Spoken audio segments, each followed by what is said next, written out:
کرنا ہے ازمائش آ جائے، بچہ بیمار ہو گیا ہے، بچی بیمار ہو گئی ہے، آپ بندہ بیمار ہو گیا ہے، اللہ نہ کرے ایکسیڈنٹ ہو گیا ہے، یا اللہ نہ کرے جویں ساڈے بھائی احسان اللہ انہوں نے صحت والی لمبی زندگی دے، حادثے دا شکار ہو گیا، بم دھماکے دا شکار ہو گیا، اللہ نے صحت عطا فرمائی، اللہ نہ کرے کوئی دکھ تکلیف پریشانی آ جائے نا، پھر بھی میرے پیارے بھائیو 4 کم کرنے نے۔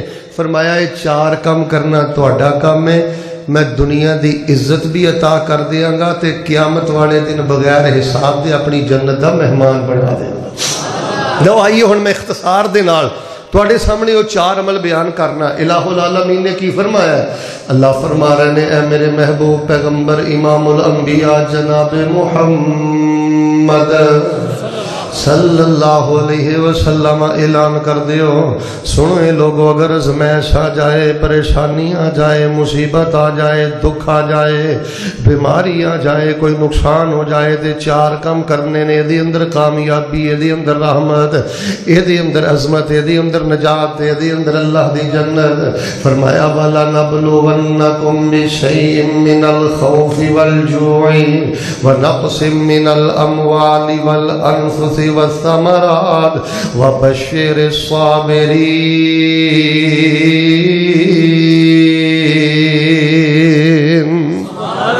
رب دا قرآن کہہ رہے ہیں ازمائش ہو کے رہے گی، پریشانی آ کے رہے گی، غربت آ کے رہے گی، مصیبت آ کے رہے گی، کوئی نہ کوئی ازمائش تہاڈی ہو کے رہے گی۔ حضرات ذی وقار سب نالوں پہلا کام ہے میرے مسلمان بھائیو، ذہنی طور تے تیار رہنا ہے، کسے ویلے بھی ازمائش آ سکتی ہے، کسے ویلے بھی کوئی پریشانی آ سکتی ہے، کسے ویلے بھی کوئی امتحان ہو سکتا ہے۔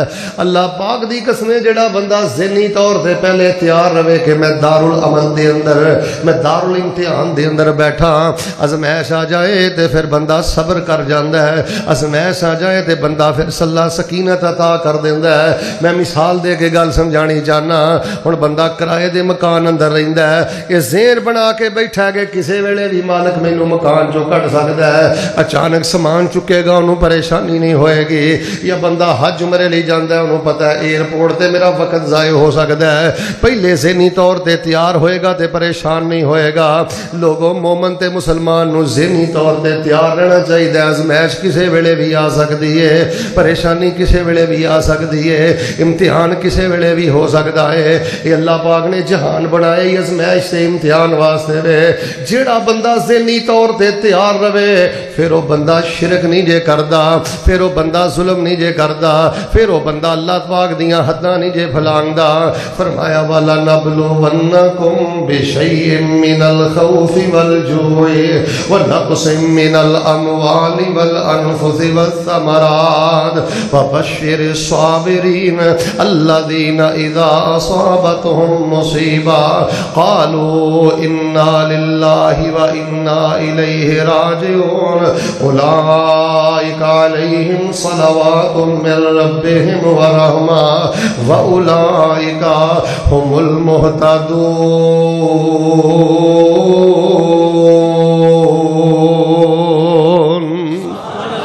دوسری بات ہے میرے ویریو، ازمائش آ جائے، دکھ آ جائے، بیماری آ جائے، توجہ رکھنا، اپنا ذہن بنا لو میں نمازاں پڑھنا، میں رب کولوں ڈرنا، میں حرام نہیں کھاندا۔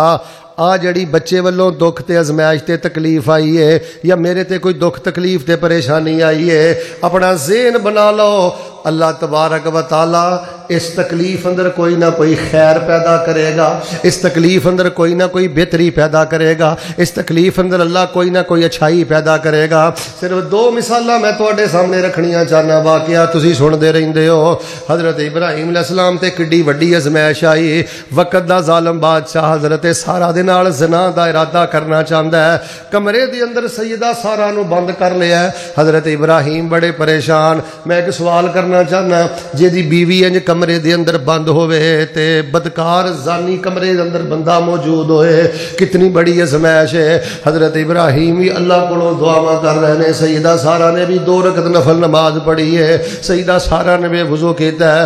سیدہ سارہ نے نہیں کیا میں پھوک مار کے اڑا داں گی، میں نبی دی بیوی ہاں، نانا کی کرا میں تیرے لاہور دی ملنگنی، کی کرا میں تیرے لاہور دی کلندری۔ سیدہ سارہ رضی اللہ تعالیٰ عنہ نے بھی نفل پڑھ کے رب کو مدد منگی ہے۔ خیر اللہ پاک نے بادشاہ تے راشا تاری کر دیتا ہے، بادشاہ نو زمین دے اندر دنسا دیتا ہے۔ سیدہ نے دعا کیتی ہے، صحت ملی ہے، پھر بدماش دیاں اکھاں دے اندر بغیرتی تے بے حیائی ہے۔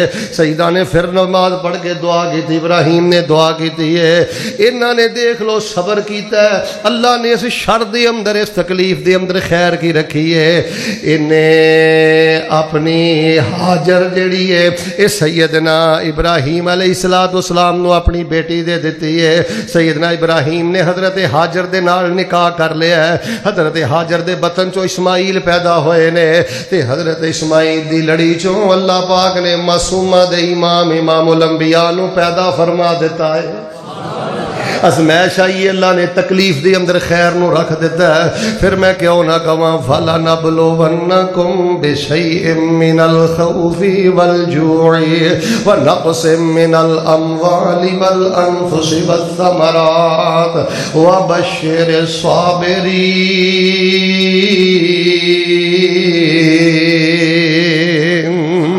ذہنی طور دنیا جنت نہیں، توجہ رکھو کرما لے، دنیا جنت نہیں۔ ایتھے تے حضرت آدم تو لے کے نبی علیہ السلام تک کوئی نبی ایسا نہیں جہدے تے دکھ نہ ہوئے، جہتے ازمائش نہ ہوئے، جہتے پریشانی نہ ہوئے، بلکہ نبی پاک نے فرمایا اللہ پاک جدوں کسے بندے نال پیار کردا ہے نا او دے تے ازمائش پا دیندا ہے۔ اب ویکھو نا اے بیٹا ساڈا علماء نال پیار کردا ہے، جلسیاں نال پیار کردا ہے، بے لوث علماء دی خدمت کردا ہے، اللہ دا پیارا بنیا، رب دی ازمائش آ گئی، اللہ نے پھر زندگی عطا فرما دیتی ہے۔ ایک تے ذہنی طور تے تیار رہیا کرو، کوئی بندہ اے نہ سمجھے میں بڑا نہاتا دھوتا وا، میرا ایکسیڈنٹ کیوں ہویا، میں بڑا حاجی نوازی ہاں، میرا پت بیمار کیوں ہویا، میں بڑا صدقہ خیرات کرنا، میرے گھر اندر بیماری کیوں آئی ہے۔ او اللہ دی بندی ہوئے دار الابتلاء ہے، دار المحن ہے، دار الابتلاء دی اندر ازمائش آ کے رہندی ہے۔ ذہنی طور تے ریا تیار رہیا کرو۔ پہلی تے گل ہے پناہ منگو، 1000 دفعہ پناہ منگو، لیکن ذہنی طور تے تیار رہو، ازمائش آ سکتی ہے، میرا رب میرا امتحان کر سکتا ہے۔ تے پھر جدوں ازمائش آ جائے نا تے پھر بندے نو پیراں دا نا ایڈا کچا نہیں ہونا چاہیے، لائی لگ نہیں ہونا چاہیے، مرو نہیں کرنا چاہیے، اپنا عقیدہ نہیں بیچنا چاہیے، اپنا ایمان نہیں بیچنا چاہیے، بلکہ وہ انگ انگ چو آواز آنی چاہیے میرے اللہ نے مینو جس ازمائش اندر رکھیا ہے صبر کرنا میرا کام ہے، اس ازمائش اندر ہزاراں خیر دے دروازے کھول دینا رب العالمین دا کام ہے۔